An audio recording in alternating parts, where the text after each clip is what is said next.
बंदी छोड़ सतगुरु रामपाल जी परमेश्वर जी की जय हो।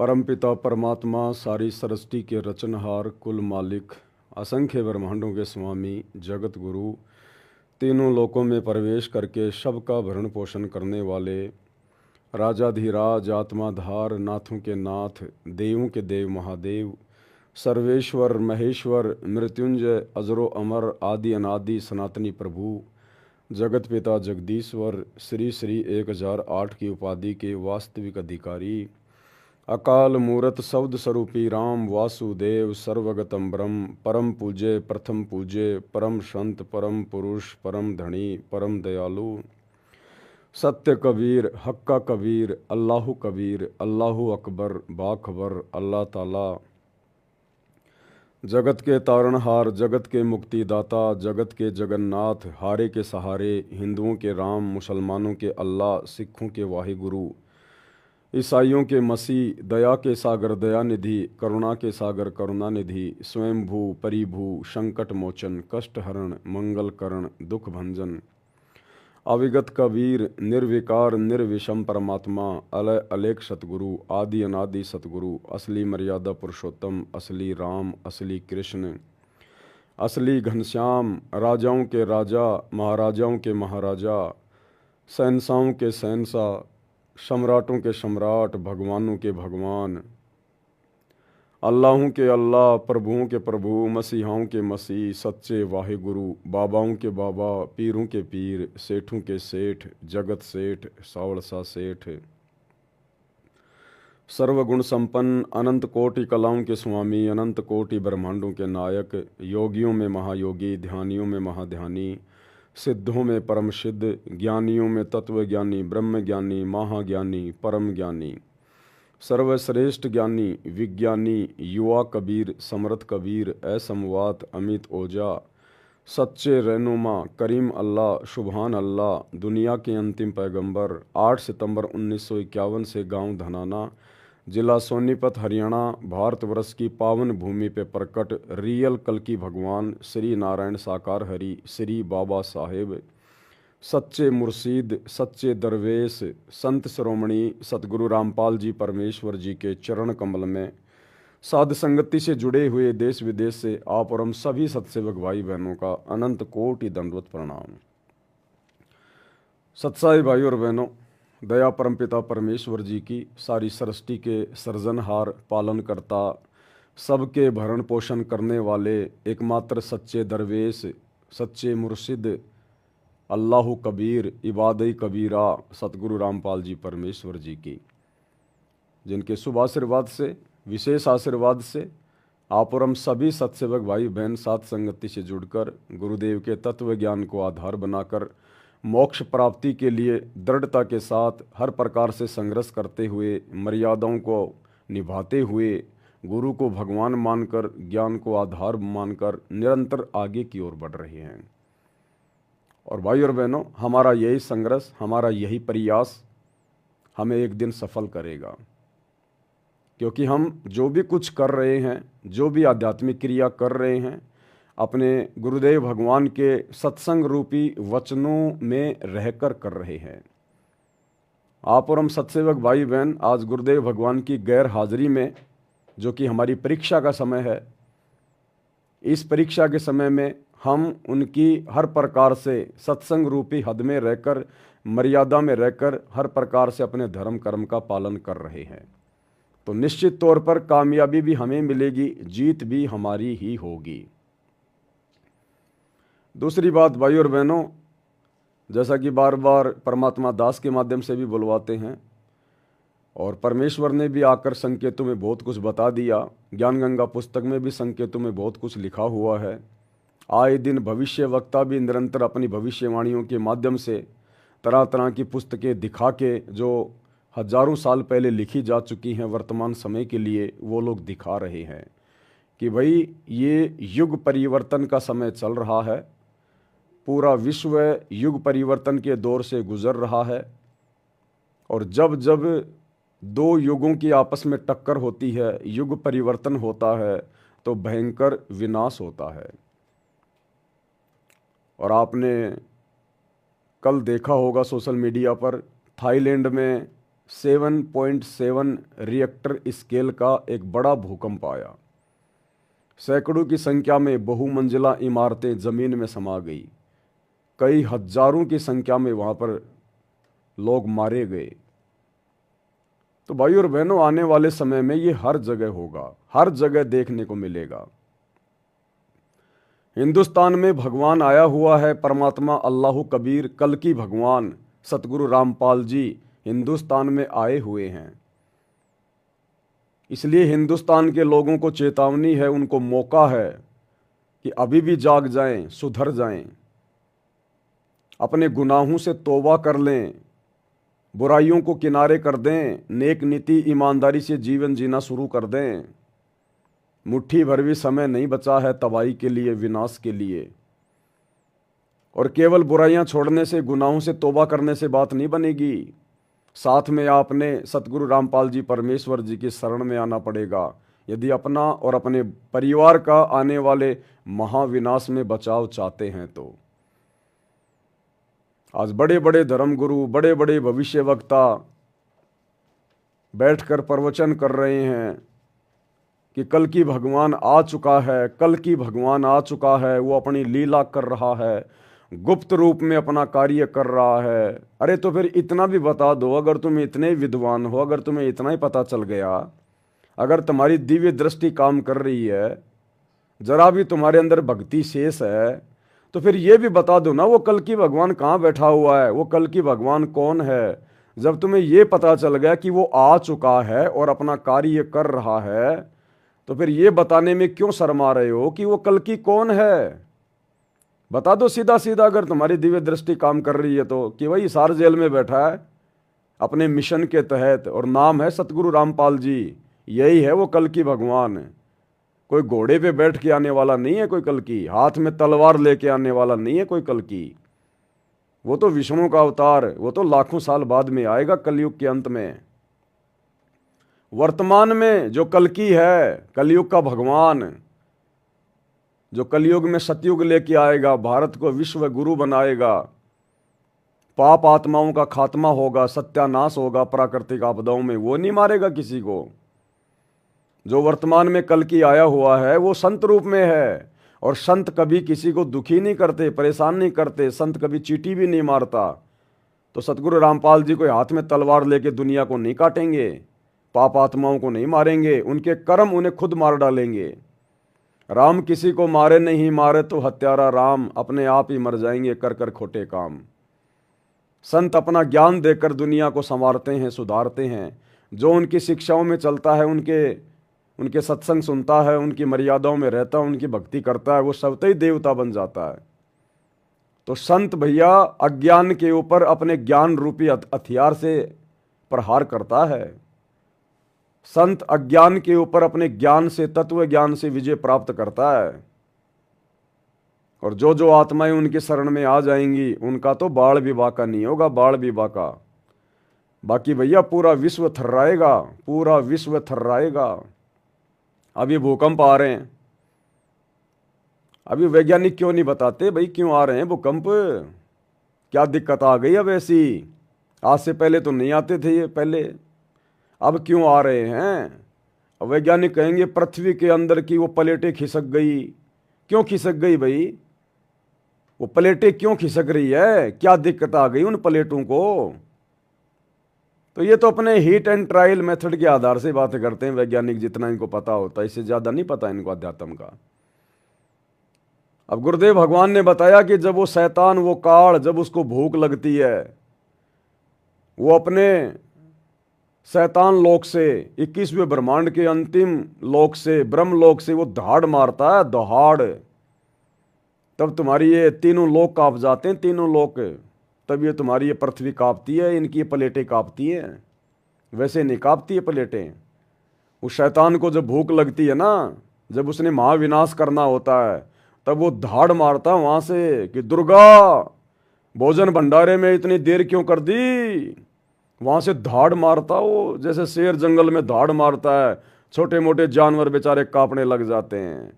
तो वो ज्योति निरंजन, वो काल, वो शैतान, वो धाड़ मारता है, क्योंकि युग परिवर्तन का दौर चल रहा है और उसको पता है कि जितना भोजन समेटा जा सके उतना समेट ले। और वो कोई आलू टमाटर की सब्जी नहीं खाता, वो बैंगन भरता नहीं खाता, वो आप और हम जीवों को खाता है, इंसानों को खाता है। हमारे सूक्ष्म शरीर की वासना को तपत शिला पे निचोड़ निचोड़ के भून भून के खाता है। तो भैया अब उसको आभास हो गया, उसको पता हो गया। जब आप लोग अध्यात्म से परिचित हो जाओगे, सृष्टि रचना से परिचित होगे, सतगुरु रामपाल जी के प्रवचन सुन के, तो आपको पता चलेगा कि इस कबीर परमात्मा सतगुरु रामपाल जी का और इस शैतान का, इस काल का एग्रीमेंट हुआ था। और इस काल ने स्वयं कहा था अपनी सूझबूझ से कि आप कलयुग में जितने मर्जी जीव अपने सतलोक ले जाना, मैं आपको नहीं रोकूंगा। तो अब इस काल को पता है वो कलयुग की बिचली पीढ़ी आ चुकी है और अब जीव आत्माएं मेरे लोक से जाएंगी, मेरा भोजन मेरे घर से बाहर जाएगा। तो भैया वो कोशिश करेगा ज़्यादा से ज़्यादा इंसानों को मारने का, ज़्यादा से ज़्यादा तबाही मचाने का। जिस प्रकार एक किसान अपनी फसल को काट पीट के और अपने खेत में जमा कर लेता है, और जब बादल मंडरा रहे होते हैं, हल्की फुल्की बूंदाबांदी हो रही होती है, तो किसान को चिंता हो जाती है कि बारिश में कहीं मेरी गेहूं की फसल, मेरी सरसों बर्बाद ना हो जाए, मेरी मेहनत साल भर की। वो जितना जल्दी हो सके उसको समेटने का प्रयास करेगा, उसके ऊपर कोई कपड़ा डालेगा, कोई पॉलीथीन डालेगा, कोई तिरपाल डालेगा, या गेहूं निकला हुआ खेत में पड़ा हुआ है खाते में, तो वो कोशिश करेगा उसको ढकने की या फिर उसको बोरियों में भर भर के अपने घर पे ले जाने की। तो इसी प्रकार इस काल का भोजन हम जीव हैं, इंसान, और उसको पता है कि जीवों को ले जाने वाला आ गया है। तो भैया वो समेटने का प्रयास करेगा, हर प्रकार से हर संभव कोशिश करेगा, जगह जगह युद्ध करवाएगा, प्रेरणा करके गृह युद्ध होंगे जगह जगह। और दास ने बहुत पहले कह दिया था मालिक के आशीर्वाद से कि भारत देश में गृह युद्ध का सबसे कारण बनेंगे ये छोटे छोटे दल, ये करणी सेना, हिंदू सेना, बजरंग दल, मुस्लिमों की अपनी सेनाएं, फलाना फलाना सेनाएं, ये छोटे मोटे जो ये बम्ब जो बने हुए हैं ना, ये जाति और धर्म के नाम पे, ये आपस में गृह युद्ध का कारण बनेंगे। और शुरुआत हो चुकी है, आप जी देख ही रहे होंगे। औरंगजेब को लेकर, महाराणा सांगा को लेकर किस प्रकार से ये बवाल हो रहे हैं। महाराष्ट्र में क्या हो रहा है, नागपुर में क्या हो रहा है। हिंदू मुस्लिम बिल्कुल आमने सामने होने की स्थिति में है, क्योंकि हम युग परिवर्तन के दौर से गुजर रहे हैं। 2028, उससे पहले पहले क्या क्या तांडव मचेगा। भारत देश के 16 से ज़्यादा राज्यों में इमरजेंसी ज्ञानगंगा पुस्तक में लिखा हुआ है। सतगुरु रामपाल जी ने यदि किसी भविष्य वक्ता की भविष्यवाणी का समर्थन कर दिया तो समझ लेना वो सतगुरु रामपाल जी के वचन है। और ये अंतर्यामी परमात्मा है, इनसे कुछ भी छुपा हुआ नहीं है आगे का। साध वचन पलटे नहीं, पलट जाए ब्रह्मांड। तो सतगुरु रामपाल जी ने अपनी पुस्तक ज्ञान गंगा में साफ साफ लिखा हुआ है कि 16 से अधिक राज्यों में राष्ट्रपति शासन लागू हो जाएगा। भारत देश में ऐसी भयानक परिस्थितियां पैदा होंगी और विश्व युद्ध, उसके बाद ये अकाल पड़ना, भूकंप आने जगह जगह, अतिवृष्टि अनावृष्टि, महामारियां आएंगी। कोरोना तो केवल एक ट्रेलर था छोटा सा, अभी कोरोना के बाप दादा निकल के आएंगे। बाप दादा कहाँ जाओगे, क्या खाओगे? सरकार नहीं देगी, ये सरकार नहीं देने वाली भैया। कोरोना में किसको दिया, कितना दिया? तुम्हें घर से बाहर भी नहीं निकलने दिया। ये हाल होगा आने वाले समय में। अब पता चलेगा कि भक्ति क्या है और भगवान क्या है। उन बकवाद करने वालों को अब पता चलेगा कि भक्ति क्या होती है, कल की भगवान कौन है, कहाँ है, तब पता चलेगा। जब उन भयानक परिस्थितियों में तुम्हारे ये देवी देवता, हिंदुओं के सारे देवी देवता, आचार्य शंकराचार्य चूहों की तरह ये बिलों में घुस जाएंगे। ये मुसलमानों के ये नकली खुदा, पीर पैगंबर, ये सब बिलों में घुस जाएंगे। तुम्हारे रिश्तेदार, तुम्हारी अपनी संपत्ति, तुम्हारा वो पद, तुम्हारे वो मंत्री संतरी, ये दुबकते हुए नजर आएंगे। तब तुम्हें पता चलेगा कि परमात्मा कौन है, कौन बचा सकता है। तब तुम्हें वो हिसार जेल में बैठा हुआ सतगुरु रामपाल जी भगवान तुम्हें परमात्मा दिखाई देगा। ज्ञान से दुनिया मानती नहीं है ना, लातों के भूत कभी बातों से थोड़ी मानते हैं। इसलिए ये देश विदेश में जो घटनाएं हो रही है ना, ये प्राकृतिक घटनाएं, जैसे थाईलैंड में भूकंप आ गया अभी, ये पूर्व चेतावनी है हम भारतवासियों के लिए कि कम से कम तुम तो जाग जाओ, तुम तो पहचान लो अपने बाप को, अपने परवरदिगार को। सत्संग सुनने में क्या जाता है, झटके थोड़ी लग रहे हैं। सारा दिन मोबाइल में बकवाद भी तो देखते हो दिन रात। सत्संग सुनने में तुम्हें जोर आता है, तुम्हें दिक्कत आ रही है। आने वाले समय में पता चलेगा तुम्हें। वो फिल्में, अश्लील गाने, शराब पार्टी, खाना पीना, पिकनिक, वो तुम्हारे कुछ काम नहीं आएगा। तो ये पूर्व चेतावनी है भाई। आने वाले 3 से 4 वर्षों में क्या होने वाला है किसी को आइडिया भी नहीं है। आइडिया भी। भविष्य के बारे में कोई राजनेता नहीं जानता का, ये नकली साधु संत नहीं जानते। भविष्य के बारे में भगवान बताता है, और भगवान ने, सतगुरु रामपाल जी ने सब कुछ बताया हुआ है। तो आने वाले समय में बचाव केवल उन्हीं आत्माओं का होगा जो या तो वर्तमान में सतगुरु रामपाल जी की शरण में रह के भक्ति कर रहे हैं, या फिर जिनमें धार्मिकता शेष है, जो धार्मिक आत्माएं हैं, जो गलत काम करने से बेचारे डरते हैं, जो शाकाहारी हैं, कोई नशा नहीं करते, कोई बुराई नहीं करते, बेवजह किसी को दुखी नहीं करते, परेशान नहीं करते, या फिर उस प्रकार की आत्माएं बचेंगी। बाकी भाड़े के भाव जाएंगी, बांग के भाड़े। जय गुरुदेव पंथ के प्रवर्तक श्री तुलसीदास जी यहां तक अपनी भविष्यवाणी में बोल के चले गए कि 12-12 कोस तक दीपक जलते दिखाई देंगे। यानी जनसंख्या इतनी कम हो जाएगी, 12-12 कोस, यानी 30-30, 40-40 किलोमीटर पर आपको कहीं कहीं इंसान दिखाई देंगे, आदमी। लाशें उठाने वाला नहीं मिलेगा कोई, लाशें उठाने वाला।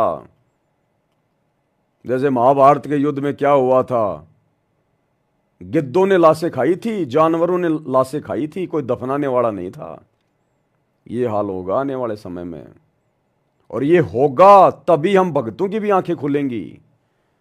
हम भगत जो 3 समय की आरती कर लेते हैं, थोड़े बहुत मंत्र कर लेते हैं, और बाकी ठीक है अपनी दुनियादारी में रमे हुए हैं, ये परमात्मा भक्तों को भी अंदर से दहलाएगा, अंदर से हिला के रखेगा अपने भक्तों को भी। जब तक हमें अंदर से ये आभास नहीं होगा ना कि ये कितना गंदा लोक है, हम जिस काल के लोक में रह रहे हैं ये कितना गंदा है, तो ये परिस्थितियां हमारी आंखों के सामने जब होंगी, घटती हुई नजर आएंगी, तब हम भक्तों की आत्मा दहल जाएगी, ये मन पापी सहम जाएगा कि वास्तव में ये तो गंदा लोक है। अभी तक तो केवल हम सुन रहे हैं, अभी तक तो गुरुजी सुना रहे हैं और हम सुन रहे हैं। अभी तो भाई केवल थ्योरी थ्योरी चल रही है। अच्छे से समझ में जब आता है जब टीचर विद्यार्थियों से प्रैक्टिकल करवाता है। तो अभी तक तो हमने केवल सुना सुना है। अभी आने वाले समय में परमात्मा दिखाएगा कि गंदा लोक क्या होता है। तो भक्तों का भी दिल अंदर से दहलेगा, डोल जाएगा, नफरत हो जाएगी कि यहां जीना कोई जीना नहीं है। अन्यथा सतगुरु की शरण में आने के बाद तो भैया सुख होते हैं, और सुख फिर इंसान को धीरे धीरे धीरे धीरे भक्ति भाव से दूर कर देते हैं। तो ये परमात्मा दूर होने देगा नहीं, ये ऐसे ऐसे झटके मारेगा, भक्तों को भी नानी याद आएगी। और फिर उन भक्तों को भी पता चलेगा कि गुरु जी की गैर हाजिरी में बरवाला कांड के बाद हमने क्या किया। जो बकवादे हम कर रहे थे गुरु के परिवार के साथ मिलकर, कोऑर्डिनेटरों के साथ मिलकर, उन बकवादों का फिर क्या रिजल्ट निकलेगा वो भी पता चलेगा, वो भी दिखाई देगा। तो भैया बकवादे करने से बचो। परमात्मा धरती पे है, ये मनुष्य जन्म केवल भक्ति के लिए मिला, बकवाद करने के लिए नहीं मिला है। तो भाई और बहनों, ये काल का लोक है। यहां आत्माएं ज्ञान से कम और लातों से ज्यादा मानती हैं। जो अच्छी आत्मा है वो तो सतगुरु के प्रवचन सुन के बुराइयां छोड़ देती हैं, लेकिन जो दुष्ट प्रवृत्ति के लोग होते हैं वो विषय विकार नहीं छोड़ते हैं। तो फिर उनको काल अपने तरीके से सीधा करेगा, फिर अपने तरीके से। तो अगर इन भविष्य वक्ताओं की, साधु संत महात्माओं की अगर दिव्य दृष्टि जरा भी अगर खुली हुई है, अगर भक्ति का लेस मात्र भी अंश अगर इनमें धर्म गुरुओं में अगर शेष है, तो बता दो ना फिर वो कल की भगवान कौन है, कहाँ बैठा है। जब तुम्हें इतना पता चल गया, वो धरती पे आ गया, अपना काम भी कर रहा है, तो ये भी बता दो कौन है, कहाँ है, शर्म क्यों आ रही है तुम्हें? भैया तुम नहीं बताओगे तो क्या वो आएगा नहीं? वो तो ज्ञानगंगा पुस्तक में साफ साफ लिखा हुआ मराठी भाषा में।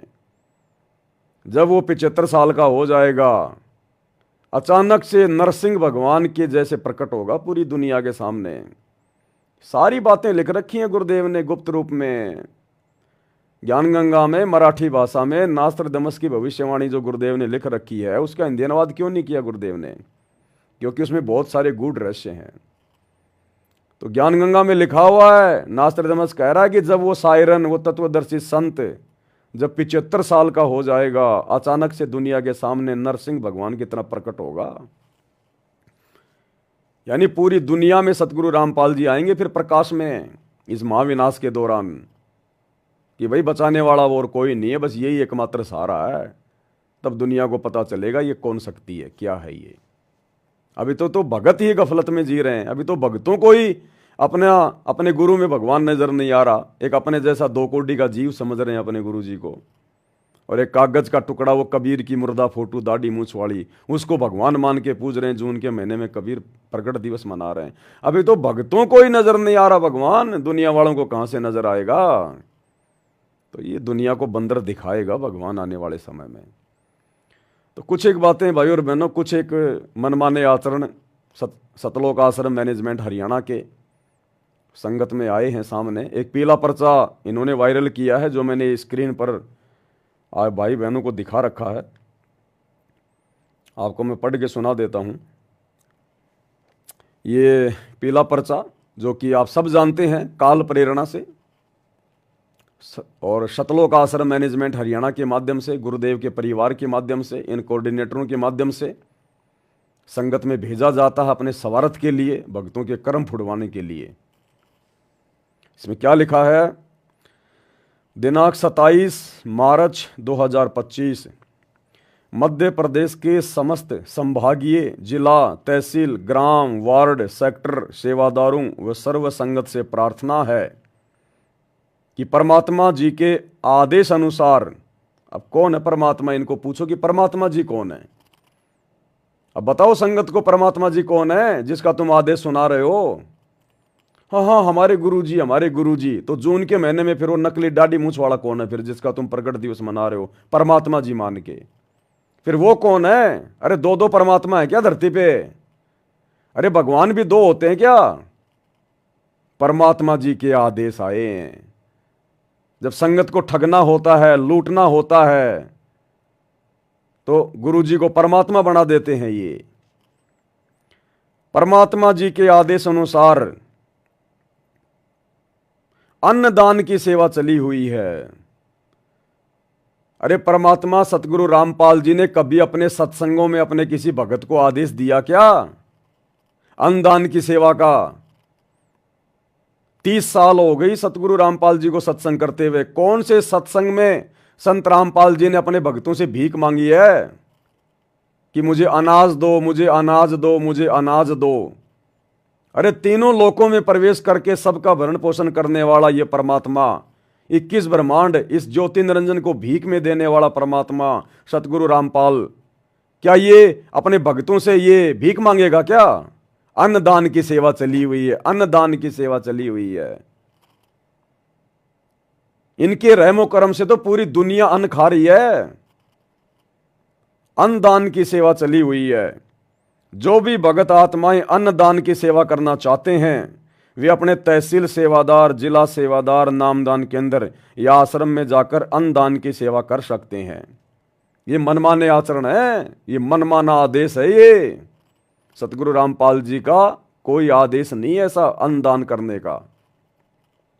और ना इन्होंने कभी 30 साल में, बता दो किसी भी सत्संग में, परम संत कभी छुप के आदेश नहीं देता, पीठ पीछे आदेश नहीं देता। परम संत ने जो भी आदेश देना होता है सामूहिक, सार्वजनिक तौर पर अपने प्रवचनों में देता है, अपने सत्संगों में देता है।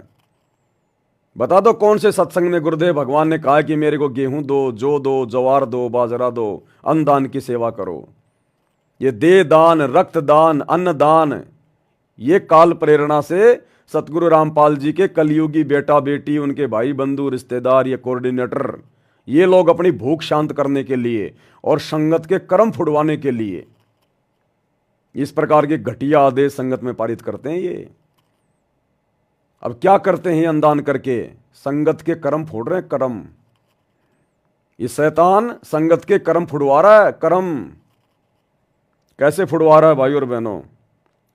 साथ में आपको एक छोटा सा वीडियो भी दिखाता हूं मैं। इन्होंने अपना जो एक न्यूज चैनल बना रखा यूट्यूब पर, सा न्यूज चैनल, सतलोक आश्रम न्यूज चैनल।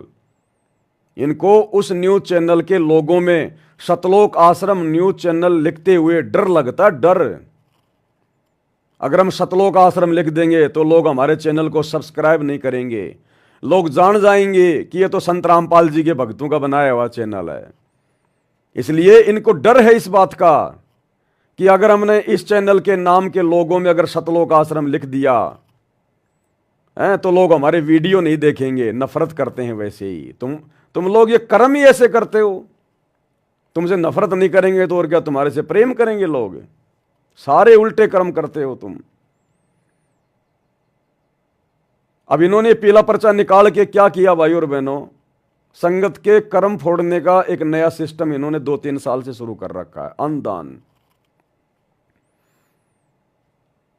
अब ये क्या कर रहे हैं आश्रम वाले? मान बढ़ाई के लिए, दिखावे के लिए, अपने चैनल को सब्सक्राइब करवाने के लिए एक और मनमाना आचरण, क्योंकि काल तो गलतियों पे गलतियां करवाएगा।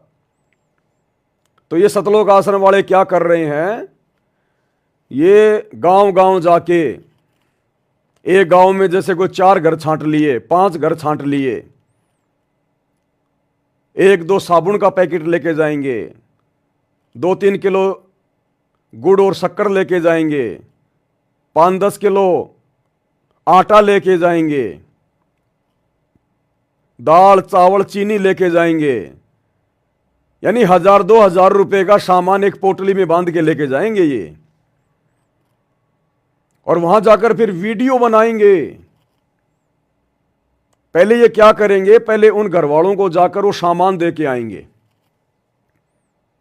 जबरदस्ती।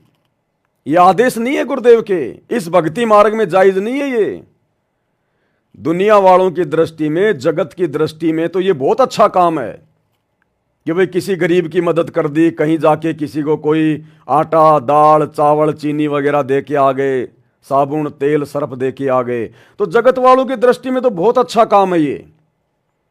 लेकिन हम भगत हैं, हमने आध्यात्मिक दृष्टि से चलना और सोचना है, जगत की दृष्टि से नहीं।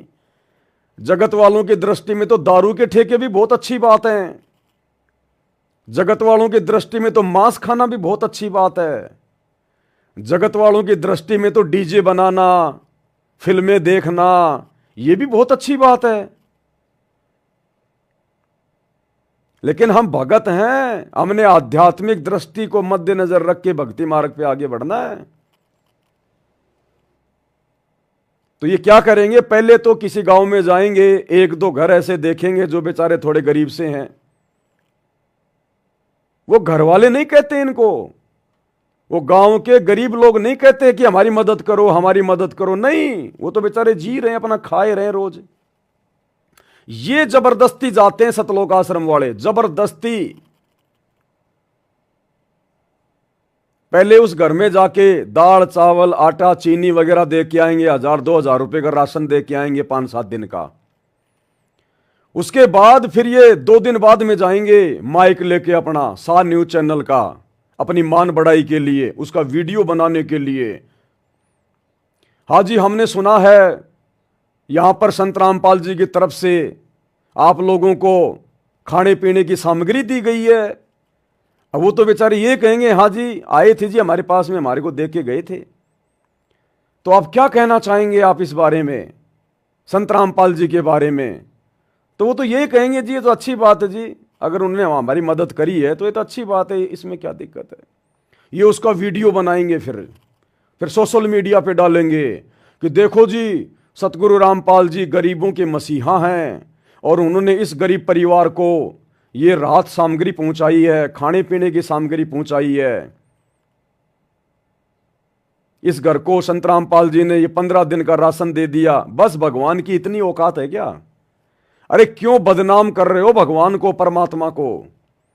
क्या भगवान की इतनी हैसियत है क्या तुम्हारी नजरों में कि खाली भगवान 10-15 दिन का राशन देता है, उसके बाद क्या खाएगा वो परिवार? अरे उसके बाद क्या खाएगा? नालायको, इतिहास उठा के देख लो, भगवान जिसको देता है छप्पर फाड़ के देता है। अरे भगवान ने तैमूर लंग को दिया, एक रोटी खा के 7 पीढ़ी का राज दे दिया।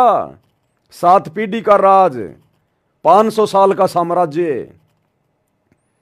भगवान ने 3 मुट्ठी चावल खा के सुदामा की सुदामापुरी रच दी, धन धान्य से परिपूर्ण कर दिया। आजीवन सुदामा को भीख नहीं मांगनी पड़ी। और आज नालायको, तुम उसी भगवान का नाम बदनाम कर रहे हो। 10 दिन का सामान दे रहे हो, 15-15 दिन का सामान दे रहे हो, इतने बड़े दातार हो। और यदि तुम्हें अपने गुरु में भगवान नजर आता है तो जिंदगी भर का दो ना उनको। क्यों बदनाम कर रहे हो भगवान का नाम कि बस संत रामपाल जी के तो इतनी औकात है, 10 दिन से ज्यादा का सामान वो नहीं दे सकते, उनके पास में नहीं है। और फिर वीडियो बनाएंगे उसका। ये मनमाना आचरण है, ये मनमाना आचरण है, इस भक्ति मार्ग में नहीं चलता ये। इसलिए ये पीले पर्चे निकाल के भक्तों से ये अनाज लिया जा रहा है, अपनी पब्लिसिटी के लिए, अपने चैनल की पब्लिसिटी के लिए, मान बढ़ाई के लिए। और ये शैतान की सूक्ष्म चाल है काल की, भक्तों के कर्म फोड़ने की। तुम कैसे आंख बंद करके इन लोगों को ये दे सकते हो? एक पीला पर्चा निकाल दिया तो क्या तुम्हारे भगवान का आदेश हो गया? कल को पीला पर्चा निकाल के मैं डाल दूं संगत में कि गुरु जी का आदेश है, सारे भगत अपनी कमर पे 50 किलो का भारी सा पत्थर बांध के कुएं में जाओ और मरो। मरोगे क्या तुम? तुम्हें क्या आदेश दिखाई दे रहा है इस पीले पर्चे में संत रामपाल जी का? कोई भी ऐरा गहरा नत्थु बहरा जो मर्जी डाल दे और नीचे नाम संत रामपाल जी का लिख दे तो क्या संत रामपाल जी का आदेश हो गया हो? तो ये कर्म फोड़े जा रहे हैं संगत के। इस भक्ति मार्ग में ये जायज नहीं है। गुरुदेव भगवान ने क्या बताया हमें कि भगत ने केवल वही धर्म करना है, केवल वही पर दान पुण्य करना है जो आपका गुरु आपको सत्संगों में आदेश दे। तो धर्म करने की विधि, दान पुण्य करने की विधि, यथार्थ विधि, शास्त्र अनुकूल विधि, सूक्ष्म वेद के अनुसार हमें सतगुरु रामपाल जी भगवान ने बताई हुई है। 10वां अंश गुरु को दीजिए और जीवन जन्म सफल कर लीजिए। अगर हमने धर्म करना है, दान करना है, अपने गुरुदेव भगवान के हाथों में हमने 10वें अंश का पैसा देना है। अपनी नेक कमाई का 10% अपने गुरु को, गुरु के बेटे को नहीं। गुरु का बेटा सुपात्र नहीं होता, गुरु की बेटी सुपात्र नहीं होती, कोई भगत सुपात्र नहीं होता। वाणी क्या कह रही है? 10वां अंश गुरु को दीजिए, ना कि गुरु के परिवार को दीजिए, ना कि किसी कोऑर्डिनेटर को दीजिए। आंख बंद करके भक्ति मार्ग पर चलने से सफलता नहीं मिलेगी। गुरु का नाम लेके तुम्हें कोई कुछ भी बोल देगा और तुम वैसा ही कर लोगे। काल फिर ऐसे तुम्हारे कर्म फुड़वाएगा, तुम्हारे दान का दुरुपयोग करवाएगा। इन्हीं कुपात्रों को, गुरुजी के कलयुगी परिवार को तुम लोगों ने आंख बंद करके ज्योति पाठ और दान का पैसा दिया बरवाला कांड के बाद। तो इन्हीं कुपात्रों ने वो पैसा धनाना गांव में बैडमिंटन का स्टेडियम बनवाकर गुरुजी की मर्यादाओं के विरुद्ध, गुरु मना करता है कि भगत ने कोई खेल नहीं खेलना, सहयोग भी नहीं करना, और उसी गुरु की मर्यादाओं के खिलाफ तुम भक्तों के ज्योति पाठ और दान के पैसे से इन्होंने करोड़ों रुपए का बैडमिंटन का स्टेडियम बना दिया अपने स्वार्थ के लिए। फोड़ दिए कर्म। गुरुजी ने कहा कि आन उपासना में हमने कोई सहयोग नहीं करना। गुरु के इस कुपात्र परिवार ने अयोध्या में जाके श्री राम मंदिर में जो पुजारी आ रहे थे उनके लिए भंडारा लगा दिया, वहां पर आन उपासना में सहयोग कर दिया। फोड़ दिए तुम्हारे कर्म। हरियाणा की जाट धर्मशाला गोहाना में इन्होंने 1 करोड़ रुपए का 5वां वो फ्लोर बनवा दिया। फोड़ दिए तुम्हारे कर्म। जाट आरक्षण में करोड़ों रुपया तुम्हारे ज्योति पाठ और दान का इन्होंने चंदे के रूप में देकर तुम्हारे कर्म फोड़ दिए। आनंदपाल जैसे गैंगस्टर की, गुंडे की सीबीआई जांच का समर्थन करके और 5 लाख रुपया अजमेर के राजस्थान की रैली में नगद देके तुम्हारे कर्म फोड़ दिए। ये कर्म फोड़े जा रहे हैं तुम्हारे कर्म। और अभी 2 दिन पहले हरियाणा के झज्जर में डीगल की गौशाला में 12 लाख रुपए नगद दे दिए इन्होंने। टोटल गुरुजी की मर्यादाओं और विधान के खिलाफ कार्य। और गुरुदेव ने मना कर रखा है इस प्रकार से जा जाके धर्म करना, किसी को भोजन भंडारा देना। गुरुदेव ने हमें जो गाइडलाइन दी है हमें उसी अनुसार चलना पड़ेगा। तो यदि हमने धर्म करना है तो हम अपने गुरुदेव को दे दान, हमारा गुरु फिर उसको सही जगह लगाएगा। गुरु फिर चाहे उसका जो मर्जी करे। हम गुरु के परिवार को आंख बंद करके, किसी भगत को आंख बंद करके ज्योति पाठ और दान का पैसा नहीं दे सकते, क्योंकि गुरु के अलावा कोई सुपात्र नहीं है। या फिर गुरुदेव ने हमें आदेश दिया, अगर कहीं पर कोई बाढ़ आ जाती है, कोई भूकंप आ जाता है, कोई महामारी आ जाती है, और यदि आप लोग, आपके आसपास यदि ऐसी परिस्थितियां उत्पन्न हो जाती हैं, तो फिर आप उनको भोजन, आप उनको खिला सकते हैं। ऐसी परिस्थितियों में आप उनकी मदद कर सकते हैं, आप उनको कपड़े दे सकते हैं।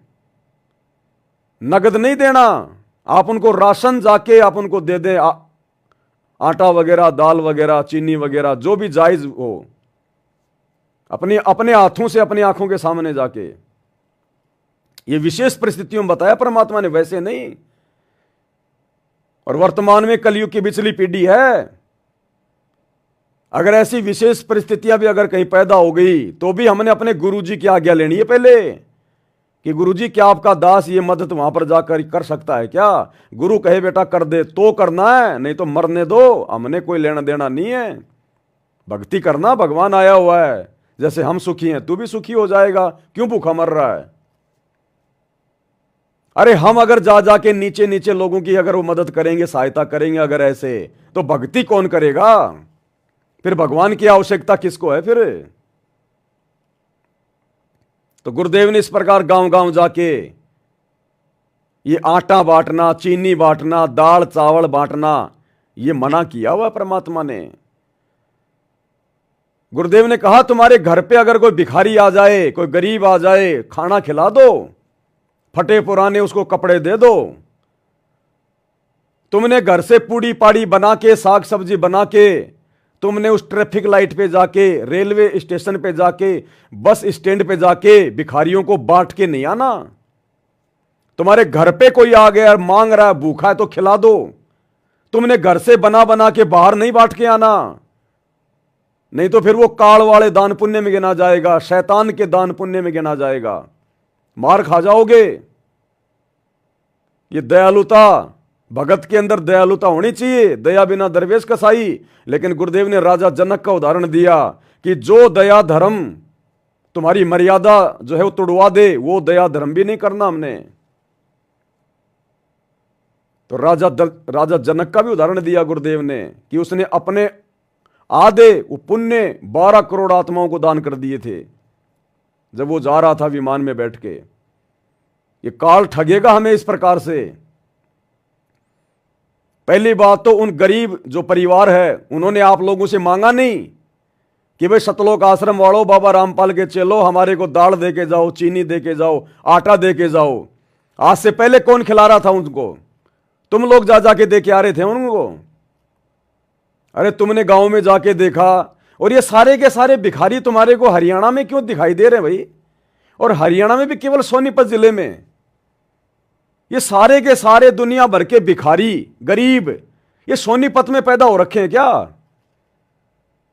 मध्य प्रदेश में तो ऐसी कोई सेवा नहीं चल रही, राजस्थान में तो तुम्हारी ऐसी कोई सेवा नहीं चल रही।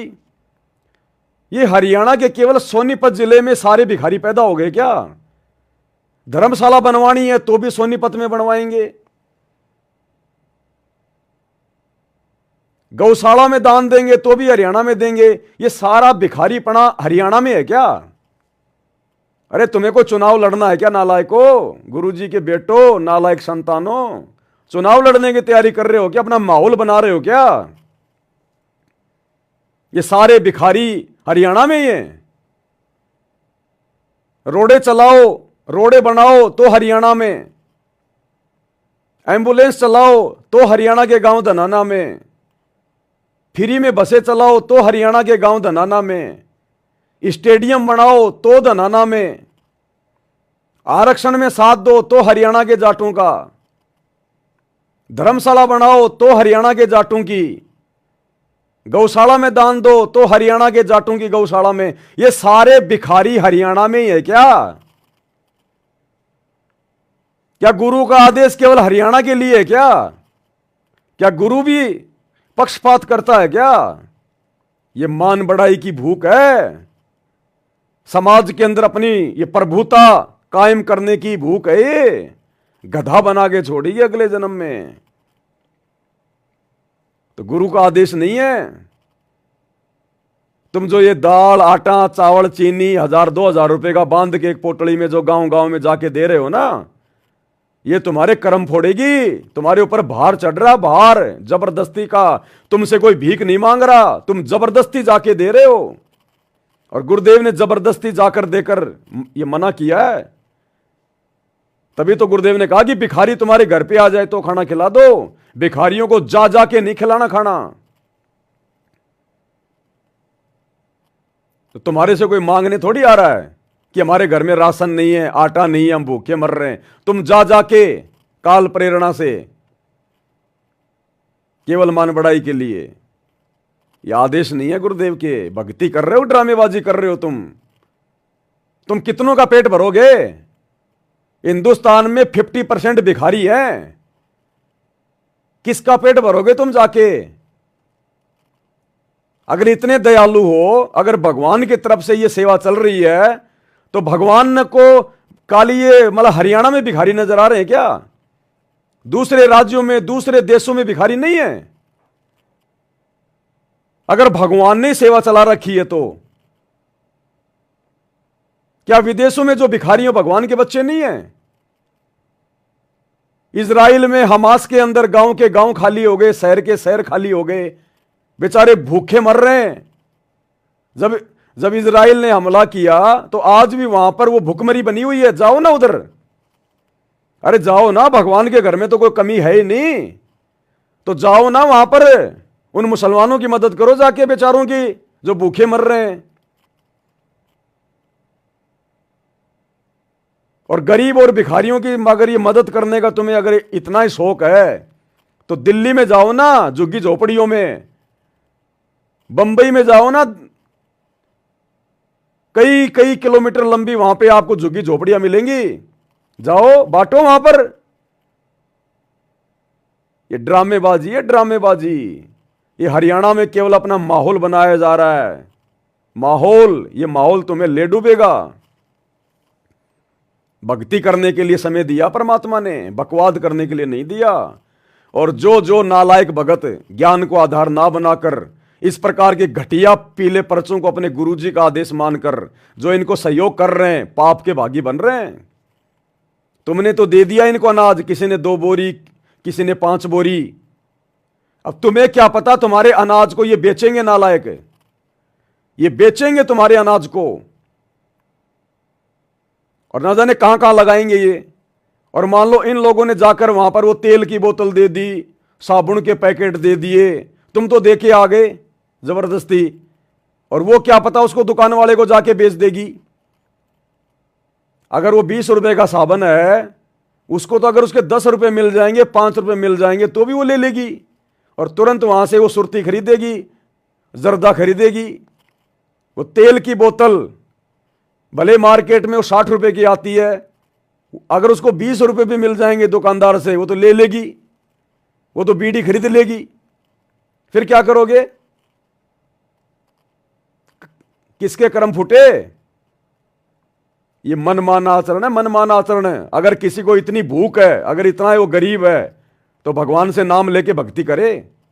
ज्ञान समझाओ, जा जाके ज्ञान समझाओ। भिखारियों को और ज्यादा भिखारी बनने का मौका मत दो। और अगर इतने बड़े दातार हो तो बनाओ फिर उनके मकान बेचारों के। अरे मकान बनाओ फिर उनके और भर दो उनके घरों में सामान 10-20 साल का। इतने बड़े अगर तुम दातार हो तो भिखारी हो, तुम तो खुद भिखारी हो। संगत से भीख मांग मांग के संत रामपाल जी के नाम की आड़ में तुम तो खुद भीख मांग मांग के अपना पेट पाल रहे हो, संगत के कर्म फोड़ रहे हो। तुम भिखारी दूसरों को कैसे तुम जो है मतलब भिखारी पने से बाहर निकाल दोगे? तुम्हारे से बड़ा भिखारी तो कोई दुनिया में नहीं है, जो बेचारी नादान संगत को ठग रहे हैं अपने गुरु जी के नाम की आड़ में हर प्रकार से। तो इनकी ये ड्रामेबाजी, एक छोटा सा वीडियो, पहले ये सामान दे के आएंगे, फिर इनकी दूसरी टीम जाएगी। अब ये पैदल थोड़ी जाएंगे, वो गाड़ियां भी तुम्हारे पैसों से खरीदी गई हैं। उन गाड़ियों में डीजल पेट्रोल भी तुम भक्तों के ज्योति पाठ और दान के पैसे से डलता है। और ये बकवाद करते फिर रहे हैं, ये कर्म फूट रहे हैं, कर्म देखिएगा।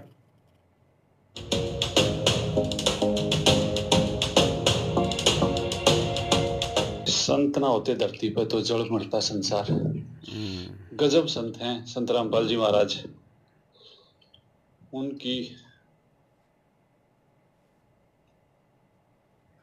सेवाओं की कवरिंग करने का सौभाग्य भी प्राप्त होता है तो आत्मा गदगद हो जाती है। खुद जेल में बैठे हैं और यहाँ कोई भूखा ना सोए, गरीबों के लिए खाद्य सामग्री, गरीबों के लिए भोजन का प्रबंध करने में उनको चिंता है हर किसी की कि सब सुखी रहें। महान है संत रामपाल जी महाराज। आज उसी कवरिंग के दौरान हम एक और ऐसे घर में पहुंचे हैं जहां उनको आवश्यकता है भोजन की। इनके पहले बताओ जी क्या है इनको? इनका जी पहला एक पार्ट टूटा था, इसके 2 ऑपरेशन करवा लिए। अरे ये ठीक नहीं हुआ, चल नहीं पा रहा है। कैसे टूटा इनका पाँव? यो जी एक्सीडेंट में टूटा है, बिहारी रिक्शा पलट गया था तो हाथ टूटे जो। मतलब पहले पाँव टूट गया, काम करने के नहीं रहे, उसके बाद 6-7 साल हो गए। 6-7 साल तक पाँव टूट रहा है? हाँ जी 6-7 साल का टूट रहा है। और फिर यो हाथ टूट गया? हाँ ये भी 1 महीने तो ऊपर हो जाएगा जी। 23 तारीख को टूटा था ये। तो इनके कितने बालक हैं, कौन कौन है घर में? घर में जी मामा जी जुकर एक लड़का है, एक मैं हूँ, एक यो है, बहू जा रही है जी। 2 लड़की है मेरे पे। लड़की शादीशुदा है, लड़का भी शादीशुदा है। शादीशुदा है पर वो बहू घर में सही ना तो के शादीशुदा का सुख होया? केस कर रही है वह। हाँ तो फिर इसे के शादीशुदा को आगे दोनों का घर पे गिर रहा है? हाँ जी घर पे गिरे रहा है जी सर। केस चल रहा है हमारा। अच्छा तो इब डॉक्टर का फोन आया, 2,06,000 रुपये मांगे ऑपरेशन के। कितने लिया जी इतने? तो घर में खान पीने की दिक्कत थी तो संत रामपाल जी महाराज वाले शिष्य आए थे, उन्होंने कुछ खान पीने का सामान भेजा, बताओ?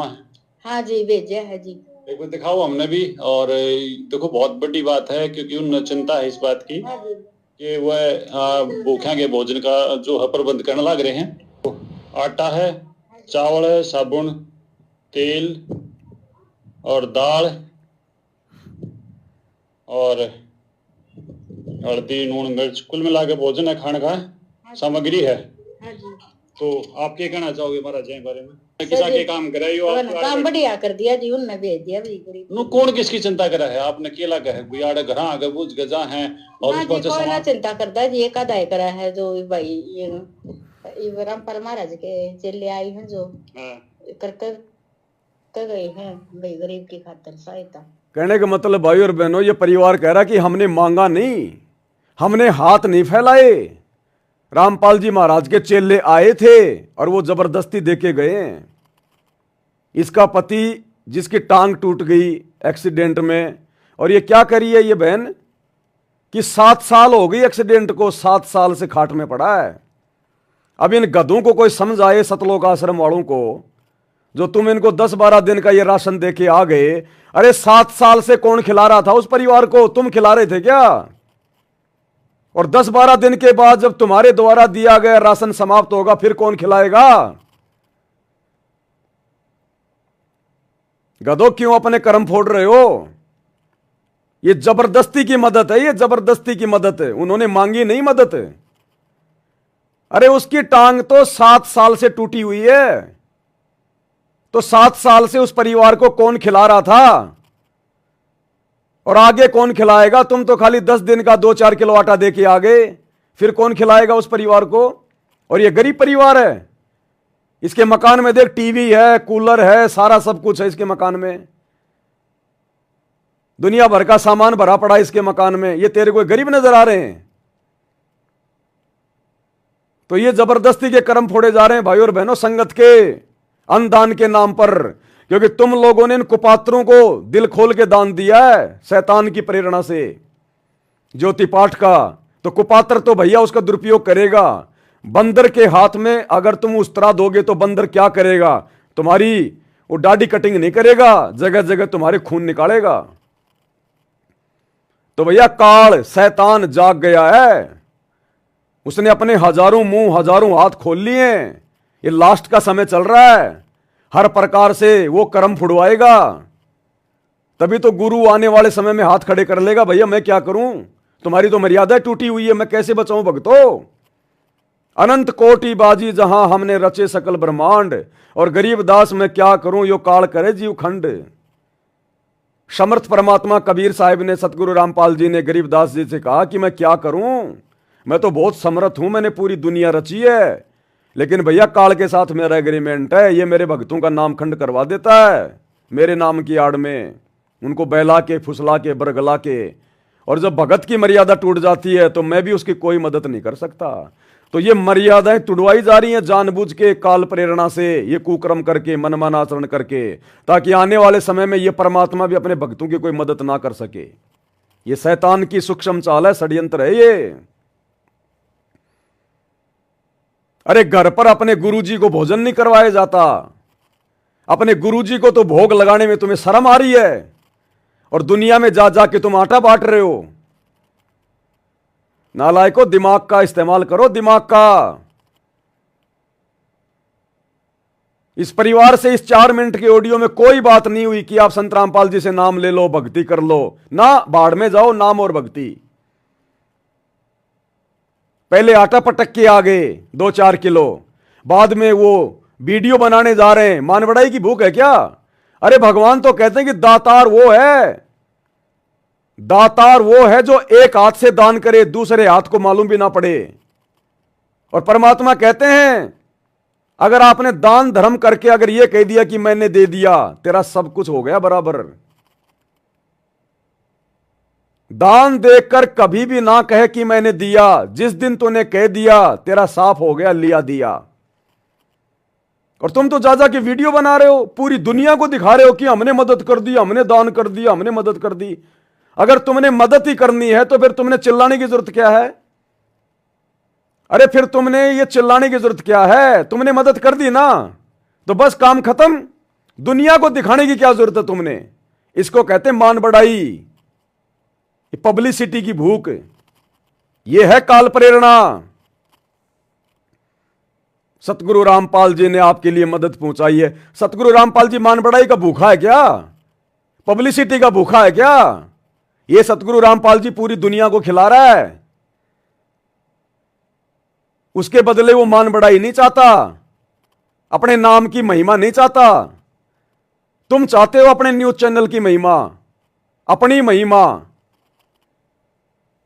तो भाई और बहनों, टोटल ये काल का षड्यंत्र है, भयंकर तरीके से हम भक्तों को फंसाया जा रहा है।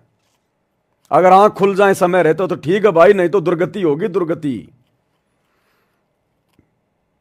ये काल ऐसे ऐसे वो कर्म करवाएगा।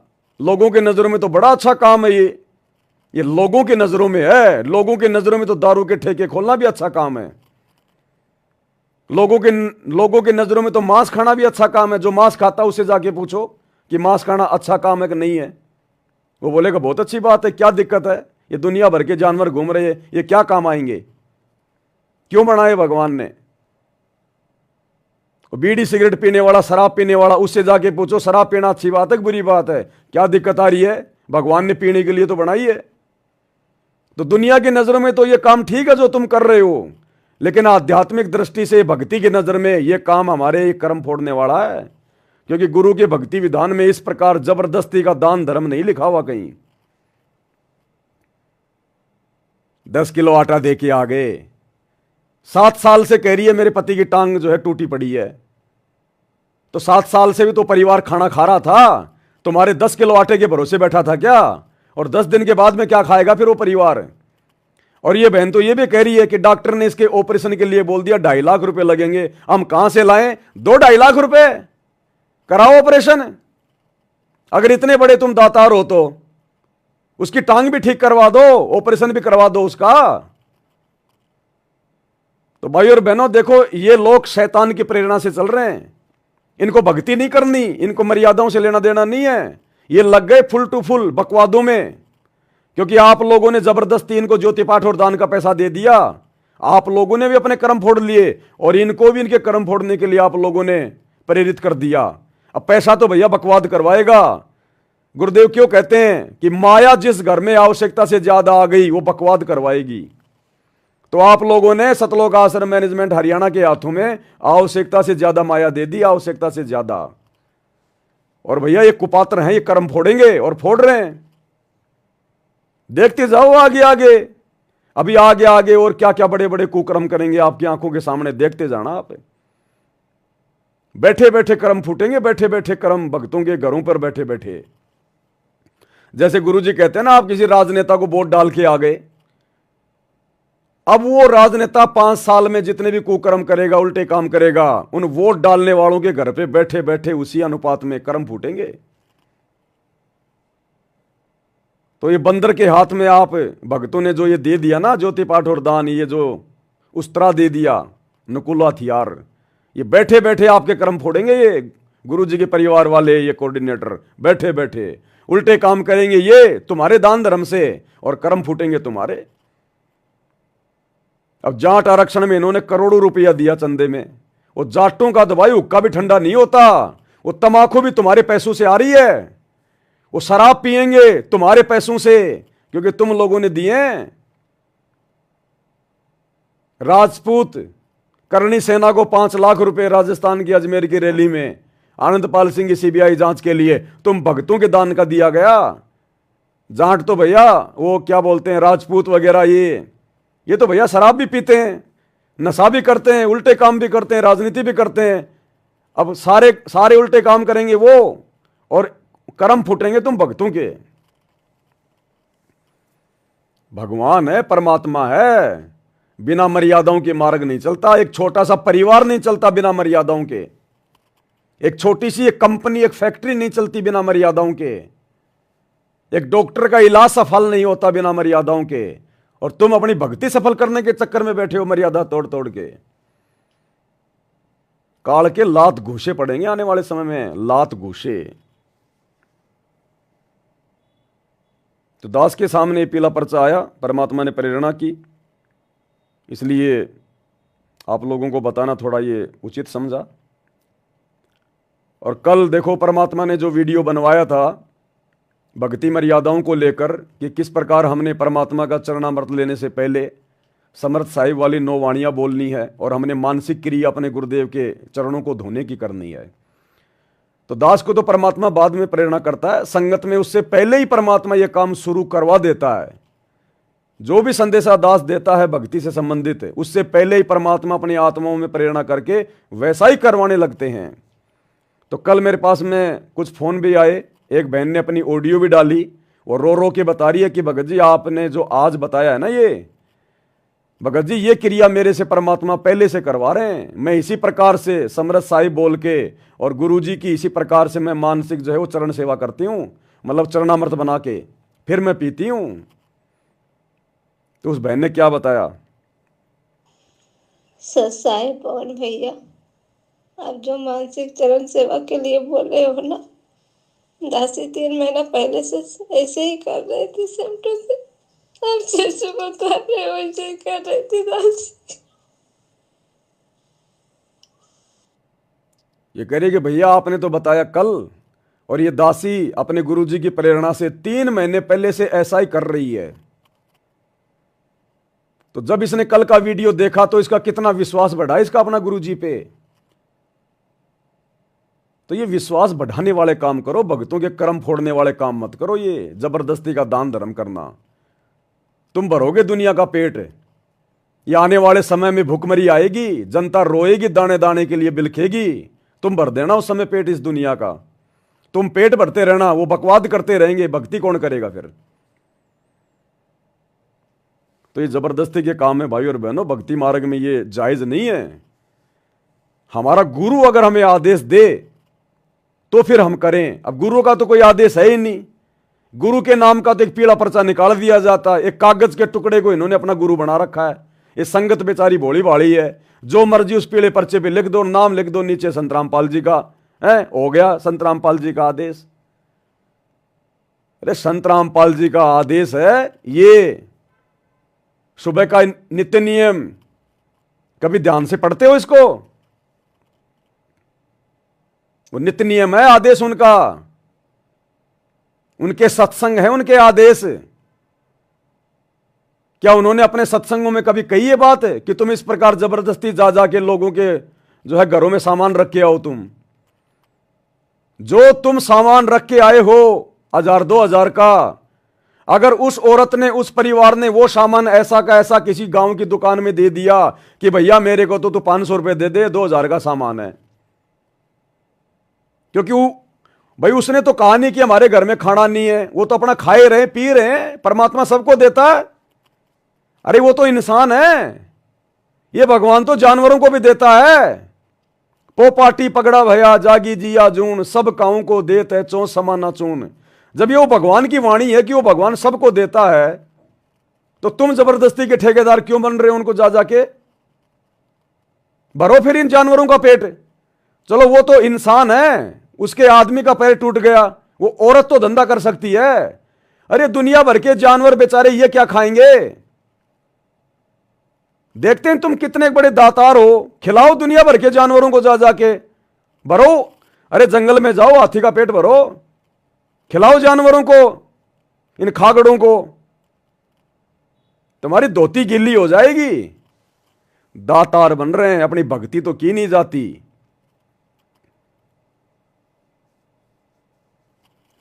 ड्रामेबाजियां भाई और बहनों, ड्रामेबाजियां। कुछ एक भाई बहनों की शंकाएं थी, एक दो।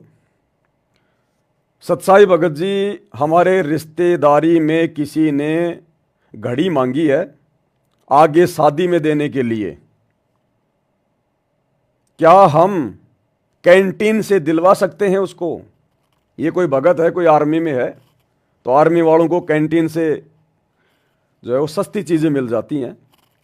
तो ये कह रहा है कि हमारे रिश्तेदार हैं, उनके घर में शादी है, वो कह रहे हैं कि आप अपनी कैंटीन से, अपने कार्ड से हमें एक घड़ी दिलवा दीजिएगा।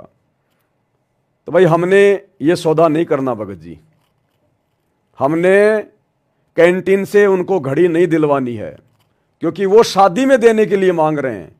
अगर वो खुद के पहनने के लिए मांगता है तो बेशक आप उसको दिलवा दो, कोई दिक्कत नहीं है, हम दिलवा सकते हैं उसको, क्योंकि पैसा तो उसी ने देना है ना।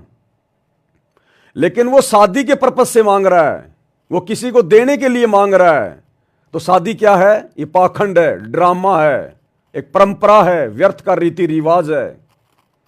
वो तो जगत के हिसाब से शादी करेगा। भाई भक्तों ने तो कोई घड़ी वड़ी देने की आवश्यकता पड़ती नहीं है, भगत तो अपना सिंपल तरीके से अपना रमण ही करते हैं। अब जगत वालों को हमने उन परंपराओं में सहयोग नहीं करना बिल्कुल भी, किसी भी प्रकार का, तो चाहे रिश्तेदार हो चाहे आड़ोसी पाड़ोसी हो। आपने कोई भी वस्तु अपनी कैंटीन से, अपने कार्ड से बिल्कुल नहीं दिलवानी है। कोई भी सामान खरीदवाने में आपने कोई सहयोग नहीं करना है, अन्यथा उस शादी में, उस पाखंड में, उस परंपरा में आपका भी सहयोग माना जाएगा। तो ये गलती हम भगत भाई बहनों ने बिल्कुल भी नहीं करनी है, बिल्कुल भी। हाँ, यदि आपकी दुकान है, आपकी यदि घड़ी की दुकान है, और आपसे फिर भले चाहे कोई शादी के लिए लेने आओ, चाहे कोई मरने वाले के लिए लाओ, उसमें हमें कोई दिक्कत नहीं है, क्योंकि हमारा काम तो बेचने का है, क्योंकि वो हमारी रोजी रोटी, वो हमारा धंधा है। लेकिन आपकी घड़ी की दुकान नहीं है, इसलिए आपने जाकर सहयोग नहीं करना उस चीज को खरीदवाने में, आपने कोई सहयोग नहीं करना। अब जैसे आपका रिश्तेदार आपके घर पे आ जाए और कहेगी जी मैं दारू की बोतल लाया हूं, एक पानी का जग दे दो, तो आपने वो दारू की बोतल के साथ में शराब पीने के लिए आपने पानी दे के सहयोग नहीं करना। अब यदि आपकी कोई दुकान है और आप दुकान में पानी बेचते हो, छाछ बेचते हो, और फिर यदि कोई कहे कि भैया पानी की बोतल देना, हम तो शराब पी रहे हैं, तो भैया ले जा, हमें कोई मतलब नहीं है, हमारा तो काम है बेचने का। अब चाहे तू किसी देवता पे चढ़ा, चाहे तू उस शराब में डाल के पी, क्योंकि वो आपका धंधा है, वो आपकी दुकान है, वहां पे आप दोषी नहीं बनोगे। लेकिन वैसे कोई आ गया आपके पास में और कह दिया भैया एक गिलास पानी का देना, मैं ड्रिंक कर रहा हूं, तो आपने नहीं देना, उस समय आप दोषी हो जाओगे। तो छोटी छोटी बातें ही हमने ध्यान रखनी है, बिल्कुल भी सहयोग नहीं करना हमने इस प्रकार से। दूसरी शंका है सतसाई भगत जी मेरी धरण ठीक नहीं हो रही थी। धरण होती है हमारी जो नाभि होती है, सुंडी, ये थोड़ी सी ये डिस्टर्ब हो जाती है, पेट में थोड़ा दर्द वर्द शुरू हो जाता है, मरोड़े वगैरह शुरू हो जाते हैं, खाना वाना नहीं खाया जाता, उसको कहते हैं धरण डिगना। भगत जी मेरी धरण ठीक नहीं हो रही थी, 15-20 दिन से तो परेशान होकर मैं किसी दाई के पास गया, ठीक करवाने के लिए गया, तो उसने लाठी लगाकर ठीक किया मेरी नाभि पर, और उन्होंने अपने मन में कुछ बोला था, क्या यह मैंने ठीक किया या हमसे कोई गलती हो गई। देखो बहुत सारे ये जो लोग होते ना, जैसे किसी के दांत में जाड़ में कोई कीड़ा लग गया, दर्द हो रहा है, तो बहुत सारे लोग होते हैं गांव में, वो जाड़ के दर्द को ठीक कर देते हैं कोई मंत्र वगैरह बोल के। उनके पास में कोई सिद्धियां होती हैं, कोई वो पिछले जन्म की थोड़ी बहुत उनकी कोई भक्ति होती है। या जैसे आपने बताया कि ये धरण मेरी जो ठीक नहीं हो रही थी, मैं गया उसके पास में, तो धरण ठीक करवाने के लिए जाने में कोई दिक्कत नहीं है अगर कोई जानता है ठीक करना। जैसे हम डॉक्टर के पास जाते हैं तो डॉक्टर जानता है रोग को ठीक करना, लेकिन आपको यह पता चल जाए कि ये डॉक्टर इंजेक्शन लगाने के साथ में ये अपनी कोई आध्यात्मिक क्रिया भी कर रहा है, ये कोई मंत्र भी बोल रहा है, अगर आपको मालूम है इस बात का, तो फिर आपने उस डॉक्टर से इलाज नहीं करवाना। और बहुत सारे हॉस्पिटल हैं, बहुत सारे डॉक्टर हैं, वहां जाके अपना ठीक करवा लो देसी तरीके से। अगर आपको पहले इस बात का पता था कि वो धरण ठीक करने वाला लाठी वाठी लगा के, लकड़ी वकड़ी लगा के, वो तो ठीक है, और यदि आपको पहले पता था कि वो कोई मंत्र भी बोलता है, तो फिर आपने धरण ठीक नहीं करवानी थी उससे। और यदि आपको नहीं पता था और एंड टाइम पे यदि कोई मंत्र मंत्र वो बोल रहा था और आपको आभास हो गया, तो फिर उसमें आपकी कोई मतलब जो है मर्यादा उसमें नहीं होती खंडित, क्योंकि आपको मालूम नहीं था।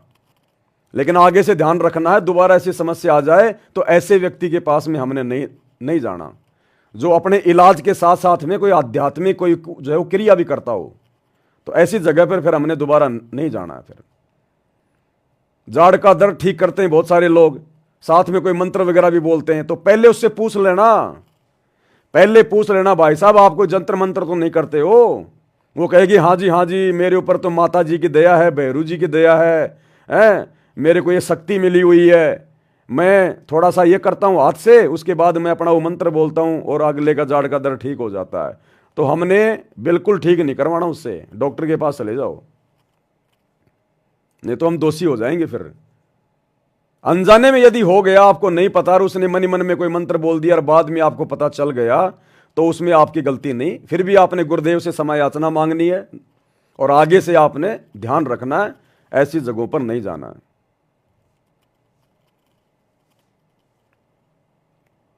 तो ये 1-2 बातें थी भाइयों और बहनों। अब क्या है भाइयों और बहनों, देखो दास के पास में थोड़ा इतना समय नहीं हो पाता है, क्योंकि परमात्मा की पुस्तकों के ऊपर भी वीडियो बनते हैं 2-2 घंटे के, 3-3 घंटे के, वहाँ भी मेरे को बोलना पड़ता है। अब लाइव में भी कम से कम 1.5-2 घंटे हो जाते हैं। अब जीव हूँ, 2 कोटि का प्राणी हूँ, मेरी इतनी कैपेसिटी नहीं है भाई और बहनों। फिर अपनी भक्ति भी करनी होती है, भक्ति के बिना सेवा भी व्यर्थ होती है। तो दास को तो समय नहीं मिल पाता है, वैसे भी थोड़ा बहुत सोना भी होता है, ये थोड़ी है कि भाई सोएंगे नहीं। तो विशेष संदेशों के ऊपर जो वीडियो बनाने की श्रृंखला जारी है, ये दास कंटिन्यू नहीं कर पाएगा, लेकिन 2 बजे आप जी एक बार लाइव आके जरूर थोड़ा सा देख लिया करो। अगर हम किसी दिन आ गए तो ठीक है, 2 से 2:30 बजे के बीच में, क्योंकि अब कंटिन्यू नहीं हो पाएगा, कैपेसिटी इतनी नहीं है दास की, क्योंकि बाद में फिर इनके छोटे छोटे वीडियो भी इनके तैयार करने पड़ते हैं, बहुत टाइम लगता है, दिमाग बहुत ज़्यादा खपाना पड़ता है।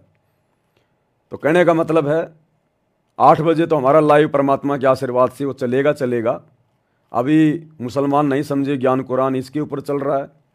उसके बाद परमात्मा दया करेंगे, बहुत सारी पुस्तकें हैं मालिक की, उनमें से देखेंगे फिर कौन सी पुस्तक पे आएंगे। जब तक सब कुछ ठीक ठाक चल रहा है तब तक भैया अपन परमात्मा की सेवा में लगे हैं। लेकिन दिन में 2 बजे जो लाइव आने का सिस्टम है, ये अगर परमात्मा समय देंगे तो दास आता रहेगा, अन्यथा अगर कोई दिन नहीं आया तो फिर नहीं आ पाएंगे। फिर बाकी आप लोग भाई इन वीडियो को ज़्यादा से ज़्यादा शेयर करो, ज़्यादा से ज़्यादा, चाहे मैनेजमेंट वाले हों, चाहे कोई जगत वाला हो, कोई भी हो, ज़्यादा से ज़्यादा आप जी इन वीडियो को शेयर करो।